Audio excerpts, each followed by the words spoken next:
كانوا قليلا من الليل ما يهجعون وبالأسحار. Bapak Ibu yang dimuliakan Allah Subhanahu wa taala, ala fil jasadi mudghah, ketahuilah di dalam jasadmu itu ada segumpal. Idza saluhat, kalau dia baik, saluhal jasadu kulluh, yang lain ikut menjadi baik. Wa idza fasadat, kalau dia rusak, fasadal jasadu kulluh, yang lain ikut menjadi rusak. Di mana dia? Ala wahyal qalb, dia adalah hati. Maka yang pertama kali menghitam itu apa kata Allah? Kalla balrana, ada satu titik hitam. Ala qulubihim, ada satu titik hitam di dalam hati mereka. Ketika satu titik dibiarkan berubah menjadi dua titik, dua titik dibiarkan berubah menjadi tiga titik, 5 titik, 10, 100, 1000, maka dia pun menjadi hitam semuanya. Ketika hati sudah hitam, maka itulah azab di atas azab. Khatamallahu ala qulubihim. Setelah hati menghitam, terkunci, menular ke telinga. Wa ala sam'ihim. Setelah telinga, wa ala absarihim ghishawah. Padahal 3 itulah nanti yang akan ditanya di hadapan Allah. Inna sam'a wal basar wal fuad. Coba lihat, ketika akan ditanya, yang ditanya 3, tapi diawali dari telinga. Inna sam'a wal basar wal fuad, telinga, mata, hati. Tapi ketika terkunci, yang duluan dikunci hati. Khatamallahu ala qulubihim wa ala sam'ihim wa ala absarihim. Kalau hati sudah terkunci, telinga tersumbat, mata tertutup. Summum bukmun umyum, summum bukmun umyum, peka, tuli, bisu, apapun tak lagi masuk ke telinga. Malam ini kita menyadarkan diri kita, terlebih lagi yang berceramah, jangan kau hanya sampai menyampaikan ayat saja. Hai Abdul Samad, apakah kau yang bicara itu hatimu sudah hidup? Senantiasa merasakan diri, aku orang paling hina, aku orang paling kotor, ditempelkan kening ke lantai di tempat yang diinjak tapak kaki, mengatakan bahwa aku bukan siapa-siapa. Malam ini Kepala Kanwil BPN Provinsi, Kabupaten, saya tak bisa membedakan mana yang kabupaten, mana yang kota, mana pegawai tinggi, mana pegawai rendah, semuanya rata sama. Andai dibuat acara ini di kantor, mungkin saya segan, sungkan melihat dari seragamnya, bajunya, tapi malam ini semuanya sama. Andai tak disebut tadi Pak Kepala Kantor, Pak Kanwil, saya pun tak tahu mana Pak Kanwil, mana tidak. Fotonya ganteng pula aslinya lagi daripada foto. Artinya apa? Bahwa kalau sudah masuk ke dalam masjid, ketika engkau merasa dirimu tinggi di atas, kau bukan apa-apa, karena yang paling tinggi di badanmu pun kau tempelkan. Tapi saat kau jatuh, rendah, down, stres, kau jangan merasa rendah, karena kau tegak berdiri di hadapan Allah. Kau angkat 2 tangan, Allahu Akbar. Di dalam diri ini disebut dia dengan qalb. Kenapa disebut qalb? Orang Arab menyebut qalb qallaba, karena sifatnya berbolak-balik. Pada saat selesai salat, astaghfirullahalazim, tidak ada yang paling bersih, dia bersih. Tapi pada saat petang sore hari, yusbihu mu'minan, paginya putih, bersih, tak bernoda. Wa yumsi kafiran, petangnya hitam. Makanya dari pagi dibersihkan. Salat subuh bersih, salat zuhur bersih, condong matahari salat asar bersih, tenggelam matahari salat maghrib bersih, sempurna gelap malam salat isya bersih, tengah malam bangun tahajud munajat, di tengah malam orang tertidur. Wa tusalli bil laili wan nasu niyam, engkau tegak di waktu malam di saat orang semua sedang tenggelam dalam lelap tidur panjang. tapi engkau menangis meratap mengenang dosa begitu banyak. Sab'atun yuzilluhumullah, di antara 7 yang mendapatkan naungan Allah. Yauma la zilla illa zilluh, hari itu tak ada naungan kecuali naungan Allah. Di antara yang mendapatkan naungan itu adalah rajulun zakarallah, orang yang berzikir, munajat, muhasabah diri di tengah malam, sunyi, sepi, fafadat ainahu, menetes air matanya. Berapa banyak sudah harta dititipkan Allah, berapa kupakai untuk zakat, wakaf, infak, sedekah, wasiat, hibah, ghanimah, harta rampasan perang di zaman Nabi. 7 harta yang akan menolong di hadapan Allah, 1 pun tak dipakai. Umur diberikan Allah 40, 60, 70. Berapa yang kupakai untuk menolong agama Allah? Berapa yang kupakai untuk mengingat Allah?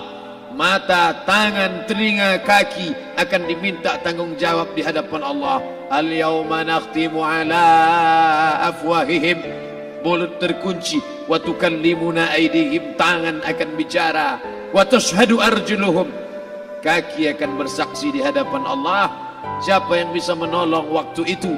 Kalau pernah tangan ini saat punya kekuasaan, 1 coretan tanda tangan bisa mempermudah urusan masjid.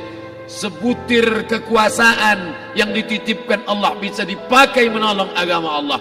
Itulah yang akan menolong di hadapan Allah. Apa yang disampaikan malam ini, semua biaya pengurusan masjid 0. Itulah sesungguhnya yang akan menolong di hadapan Allah.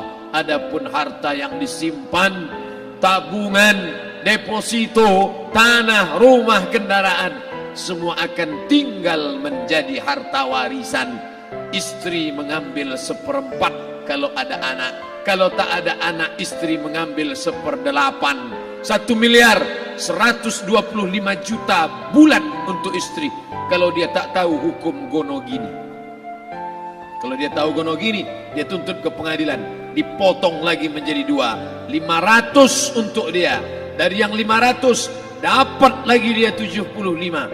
575 bulan untuk dia. Sisanya 425 diambil anak laki-laki 2 kali bagian anak perempuan. Lalu yang kita bawa mati apa? Dulu dibangga-banggakan, dihormati, dimuliakan. Yang kami muliakan Al-Mukarram, Al-Ustadz. Tapi pada saat tiba masanya, yang kita bawa tak lain tak bukan innallaha la yanzuru ila ajsamikum. Allah tak menengok badan, fisik, bentuk tubuh, baju. Ini sampulnya saja. Wala ila suwarikum, Allah tak menengok rupa, wajah. Walakin yanzuru ila qulub, hati kamu yang bersih itulah yang kau bawa menghadap Allah Subhanahu wa taala. Yauma la yanfa'u malun, harta tak berguna, wala banun, anak tak bisa menolong. Harta tak berguna, anak tak mampu menolong. Illa man atallah, kecuali orang yang datang menghadap Allah biqalbin salim, dengan hati yang bersih, hati yang tulus, hati yang memercikkan cahaya iman, hati yang bersih dari hasad, busuk hati, sum'ah, riya, takabbur. Itulah yang menolong di hadapan Allah Subhanahu wa taala. Tulang, kulu, kulit, darah, lemak, sumsum akan menjadi santapan cacing tanah. Begitu besok pagi pintu kamar tak bisa diketuk, istri bolak-balik membangunkan tak terjaga, dipegang pipi sudah sejuk macam es batu, tanda jantung tak lagi berdetak, maka darah mulai berubah menjadi nanah, busuk. 1, 2, 3 hari kalau tidak disuntik formalin, jasad paling busuk jasad manusia, karena semua dia makan herbivora, tanaman saja. Tapi kita ini omnivora, semua masuk. Maka begitu mati, paling bagus orang Islam paling cepat dikuburkan. Selesai acara pemakaman, habiskah masalah? Muncul masalah baru. Disitulah kita baru sadar.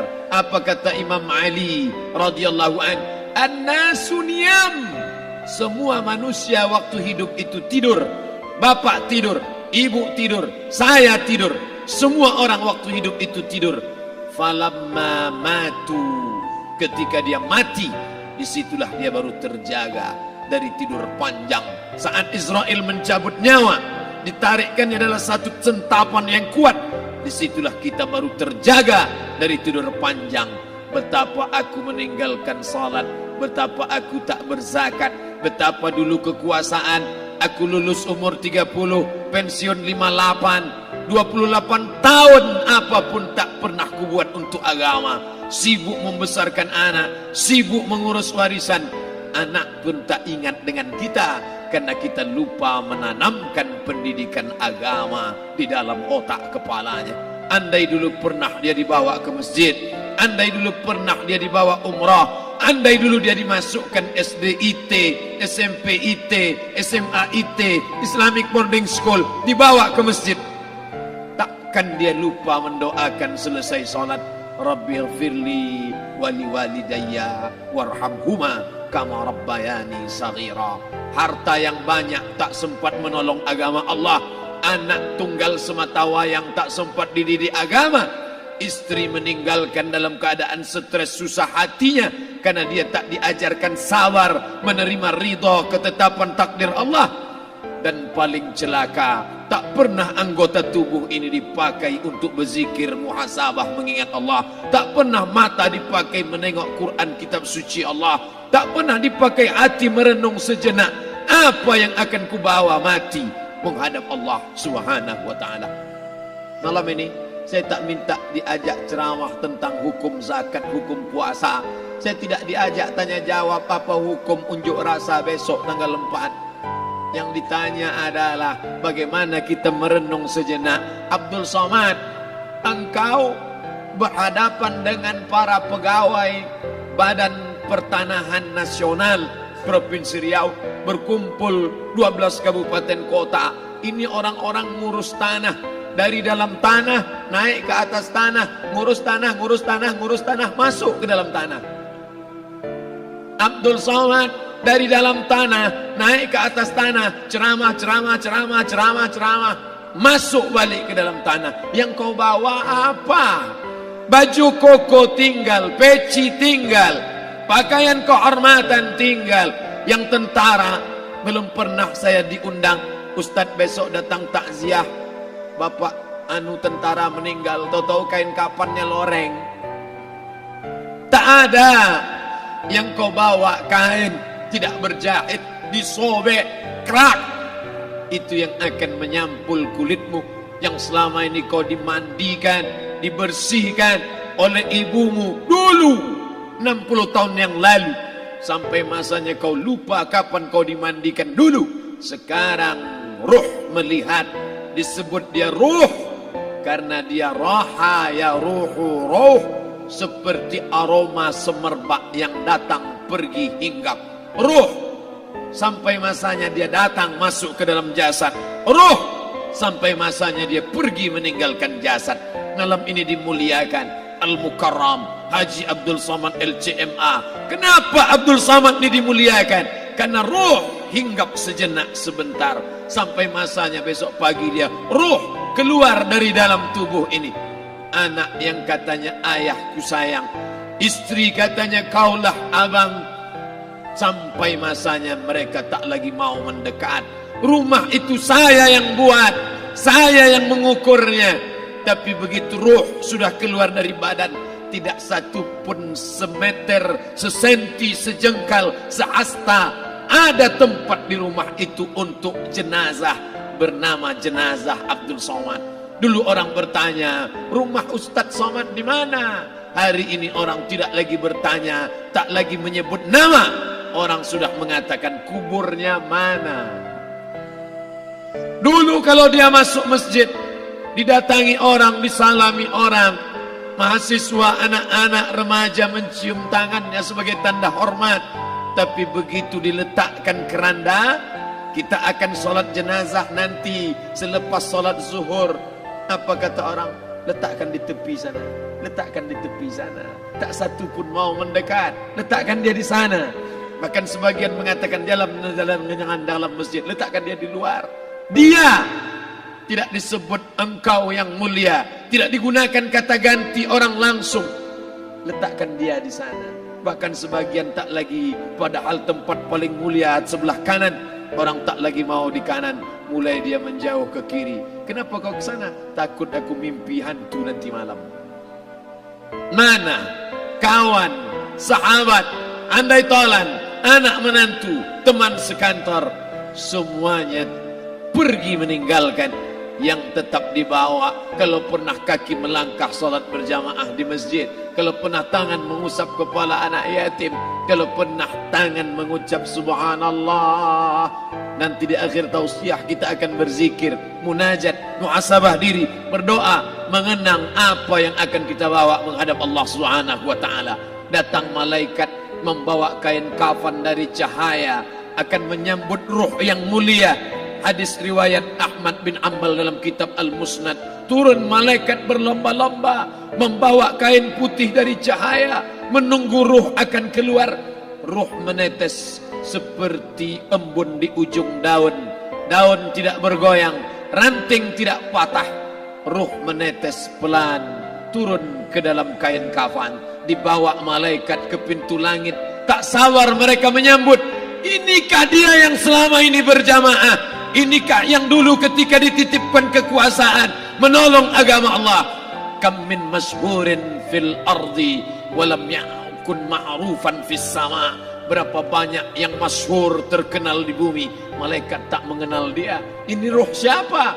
Tapi ini bukan LCMA, dia bukan ustaz, dia bukan ulama, tapi imannya dalam. Kekuasaan dipakai menolong agama Allah, ruhnya keluar di bawah. Semua malaikat mengucapkan salam. Inilah orang yang selama ini kami tunggu-tunggu. Catatannya sudah lama.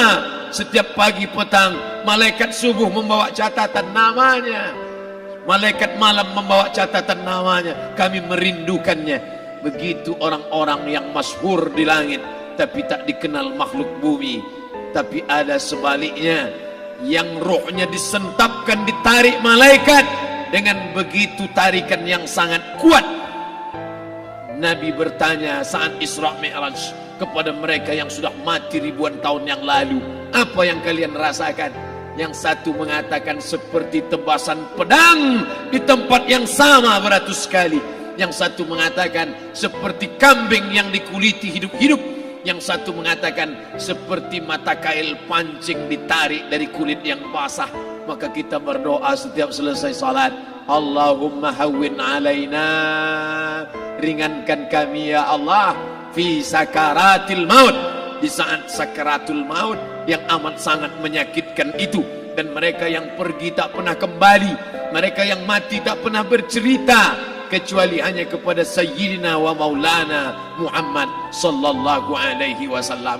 Di saat malam pertama di tempat yang gelap, di tempat yang tak pernah diimpikan oleh orang, tapi kita tetap melewati dan merasakannya. Perlahan-lahan cacing tanah, ular-ulat kalajengking akan menggerogoti kulit yang selama ini dimandikan, selama ini dipakaikan sampo yang mahal, selama ini dioleskan pelembab yang lembut. Tapi ternyata sebelum roh keluar jasad, setelah keluar, dia hanya akan menjadi santapan cacing tanah, hancur berkeping hari demi hari. Yang pertama kali membusuk adalah mata, karena dia berisi cairan. Cairan ini mengering, busuk dan berlubang. Lalu kemudian usus sebulan di dalam tanah, mulai dia menggelembung masuk angin dan dia meletus pecah. Cacing-cacing tanah mulai datang menggerogoti, memakan. Habis lemak, tulang, kulit, bulu, sumsum, darah, jantung, empedu, limpa, buah pinggang. Habis semuanya, tinggal tulang-tulang yang memutih, dimakan oleh tanah, ditelan oleh massa, sampai akhirnya Asi bin Wa'il membawa tulang yang kering itu kepada Nabi Muhammad, baginda Sayyidina wa Maulana Muhammad. Ya Muhammad, ayuhi rabbuka hadzal izam, sanggupkah Tuhanmu menghidupkan tulang yang kering ini? Nabi diam tak menjawab, sampai akhirnya datang Jibril alaihi salam membawakan wahyu. Qul, katakan kepada dia. Ayat ini dibaca malam Jumat, Bapak Ibu semua hafal, kita baca قل يحييها الذي أنشأها أول مرة وهو بكل خلق عليم. Jangan lupa subscribe, like, and